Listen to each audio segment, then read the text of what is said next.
Hello and welcome to the 2024 Formula One Fan Awards. These are awards that were chosen by you, the fans, and voted on. We had a pretty good number of responses for the award categories that we picked. We also had a fill-in response for, every category, but this is our last main podcast of the year. I'm really excited to give these awards away because we have some quite good ones, and we're hot off the news right now on December 18th that Checo was fired.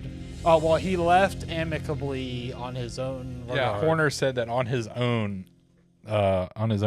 conscience left the team. Just keep in mind, in the last month, he said multiple times he was driving next year, and his dad said that he was going to be a world champion still. So just keep that in mind. Yeah. So anyway, definitely left on his own. So do you want me to do the first award, or do you want to do the first one? Yeah, go for it. Okay. So this year we had a lot of good media quotes. There's a little bit of war with the media. So this was a tough category, but at the end of the day, 60% of the vote went to Max Verstappen. The I'm just here so I don't get fined award goes to Max Verstappen when he said, if my mom had balls, she'd be my dad. So congratulations to Max Verstappen for Media Quote of the Year. He was referring to the safety car situation in Miami, which gave or didn't give Lando the win. And thus, Max said, it doesn't make a difference. If my mom had balls, she'd be my dad. So I guess it does make a difference. I love that quote. I know it's perfect. It's intricate. It's an intricate quote. Yeah. I also like or maybe it might be the same thing, but it's literally so I don't get fined. Will you talk to us outside the room, Max? Yeah, I thought that was going to win. That's what I voted for. I voted for the thumbs up, the non-quotes. Yeah. So that was a good one. How about you tell us about our most improved award? So we have Alpine winning. For this one, I put Yuki or Pierre Gasly. So I mean, it kind of works for Pierre. I mean, I didn't put a team, but for driver, I put most improved Yuki or Gasly because Yuki I feel like did better, and Gasly seemed like he was doing better. Their podium in Brazil obviously is probably the main factor for this. Our voting double podium. Yeah, I mean that's pretty big. Alpine's going to Alpine though at the end of the day, and they actually put out an entire graphic related to their Improvement of the Year award. Yeah. They heard us talking about them. Obviously.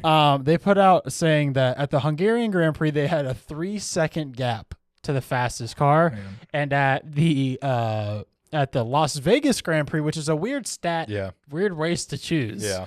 So they chose creatively. They had a 0.38 gap, which is a big close, but you're still 4/10 a lap. Like 3 laps in, you're a second off. Yeah. Like gone. DRS. That's pretty bad. That's pretty bad. Yeah. So they're the most improved, but when you start the worst, you only have up to go. So great job, Alpine. You did get 6th, which we all were kind of surprised by. Yeah, for real.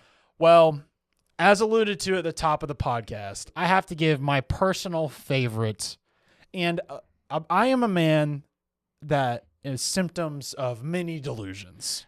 I have many of these shirts that cause me to believe that Mercedes is going to be better than they will, and cause me great strife over the time. Yeah.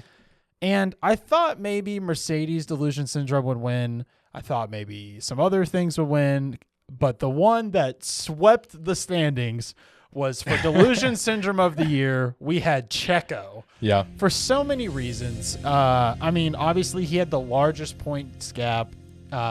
The stat that we keep talking about is his points gap to Max is the same amount as all the other drivers' gaps combined in the field. Yeah.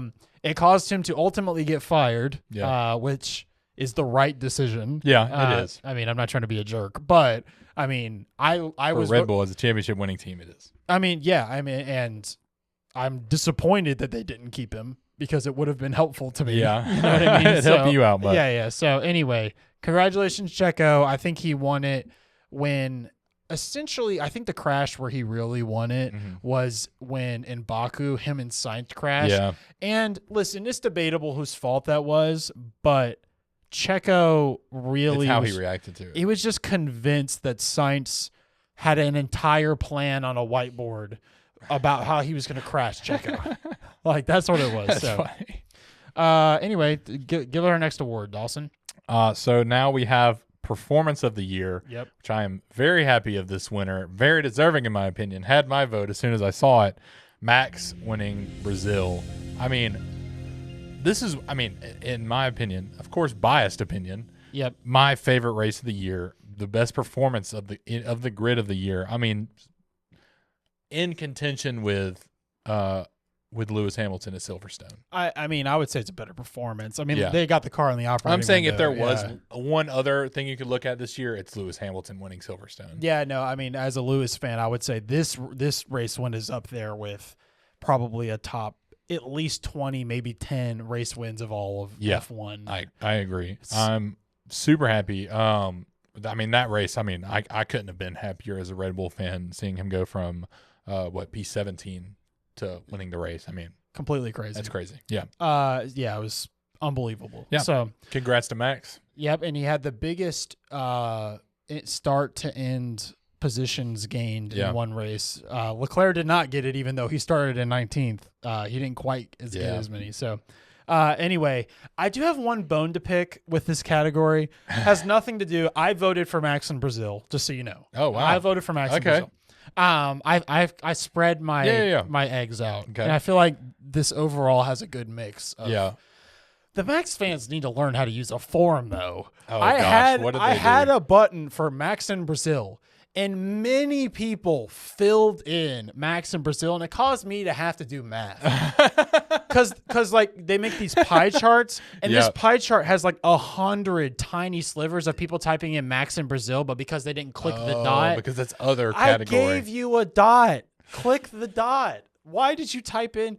They typed in Max. It was like different variations of it, so the AI couldn't figure it out. There's a good chance I did that. Oh my gosh, there was a dot. There was a dot. Well, you're one of them. Yeah, so Max Verstappen fans, learn how to use a forum, okay?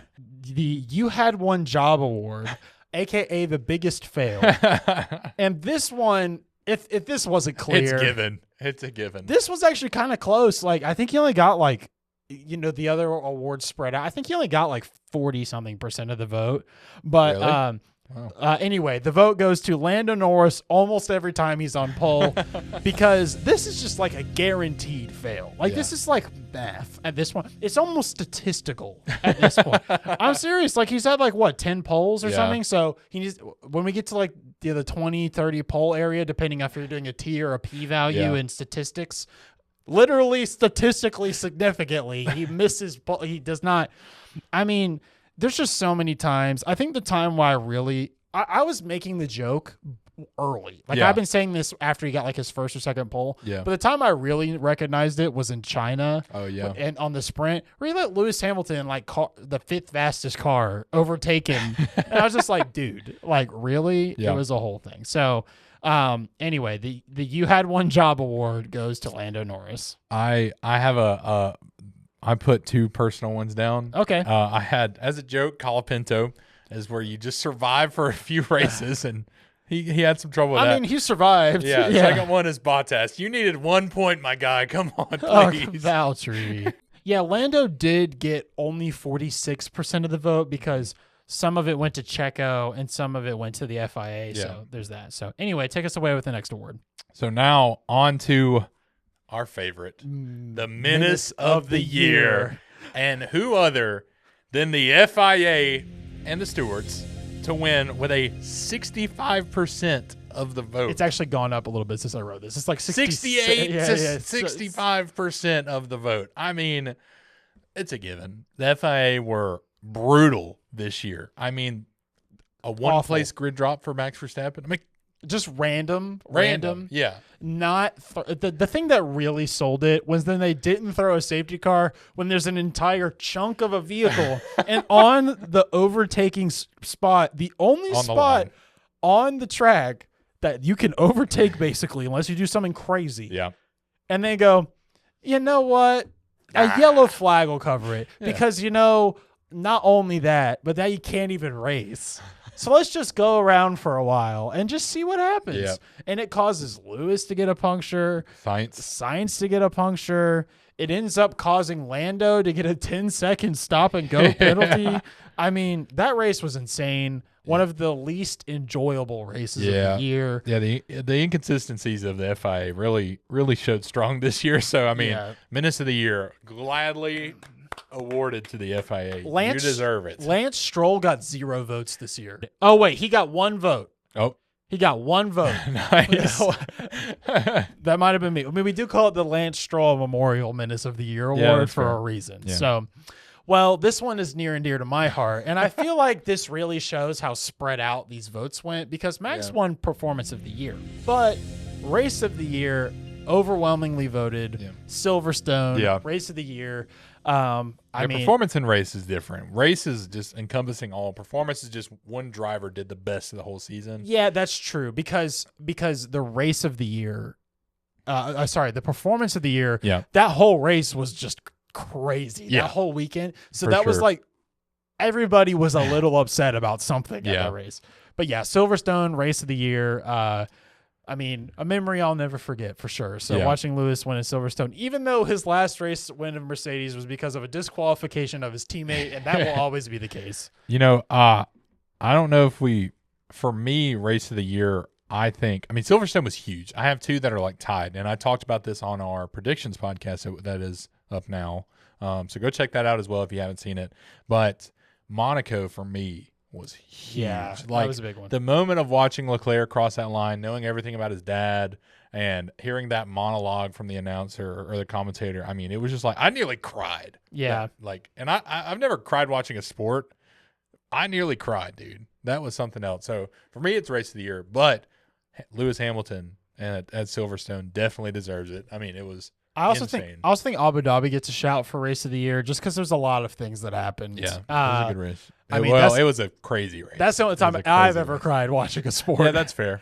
And I blubbered. I was not expecting it. Like I'm always like, oh, I'm gonna cry, but like I always meant like a tear or like just a single tear. But this was like. I mean, I had my blanket. And I was like, I was like, crying. Like, you can ask Kendra. Like, I like cried. You were sobbing. Yeah, like, it was a sob. It was embarrassing. Anyway, I was wondering what that wailing was a mile away.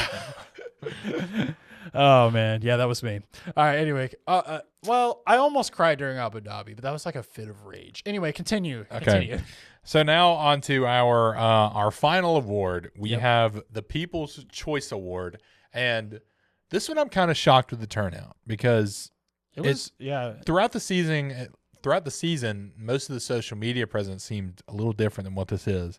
But we award our winner, Lando Norris, with the People's Choice Award. I don't know if you have it pulled up, like who the top votes were. So this was would he win by a lot, or he won by 1? This was a fill-in category. Yeah.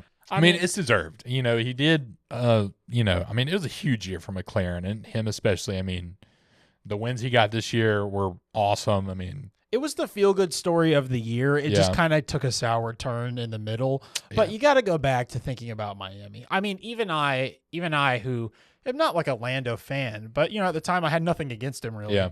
Watching him win was like really cool. Yeah, for sure. And I mentioned this during the Miami podcast.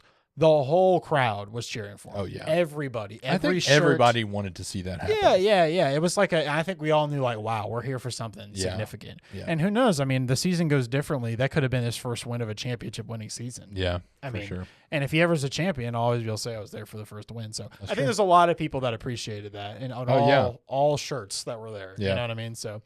Well, that's the end of our awards. It's the end of our podcast season. I still have several good things coming up for you planned over the off season to get you ready for the next. I mean, it's not going to be that long. It's going to feel like a long time, but mid-February we get the big launch, and we're definitely going to do some reactions to that because that's going to be wild. And at the time of recording this, we don't even know who the second Red Bull driver is right now. Yeah, which. Again, we discussed the auto bid situation. So what did we agree to? Because I forgot. So we now have one auto bid, or you get Lewis, I get Max, and then it's free reign. Dude, that's gonna be tough, especially with this. Yeah. So no, yeah, and then I will start it because you won. Yes. So dude, let me tell you. I'm a little worried about that because I don't know if I'm going to be picking my Red Bull driver second. Dude, you're making it tough for me to decide. Yeah. Because I have I'm not going to give you an insight. I did research last year for this, so I Yeah. because No, I had to plan win. trust me, I plan to this year. Okay, like even the rookies, I'm going back into the F2 Formula E, wherever they are. I'm going and finding their records. Yeah, okay? when you pay that hat price, you're going to be like, I'm winning this thing. Whenever I don't even Whenever know they come out. Yeah, I can't wait for that. And I'm also gonna cry. See, I say that I've got my hat money set aside, so whenever they do, it's all expensive. yours. All right. Well, anyway, that's it. I leave some predictions for next year of who you think are going to get these awards. I'm going to go ahead and say it. A rookie is getting Menace of the Year next year. That's my official prediction. Okay. I got a feeling Isaac Hadjar, who doesn't even have a seat yet. You think? I just think something's going to go horribly wrong. I don't know. I just have a feeling. Okay. I have a feeling. So anyway. I can see it. He's got that max mentality. or Lawson. Because Lawson's going to be Lawson has kind of been a menace this year. Lawson's like going to be on the parts. grid. Yeah. Yeah, Lawson's going to be on the grid. Yeah. For sure. Yeah. So I don't know. Or I could even see Bortoletto having an attitude, being like, I deserve to be here. Yeah. And then I don't know. We'll see. Or Hulkenberg. I don't know. Lots it could be anybody. Hulkenberg's cool, but he also he has his moments. He has his moments. Yeah. All right, that's it. Thanks for watching. Big stuff coming in 2025 from us. So like, subscribe, follow, share, all that good stuff at the Pitbull Pod. Happy New Year. See you later. See you later. Bye. Bye.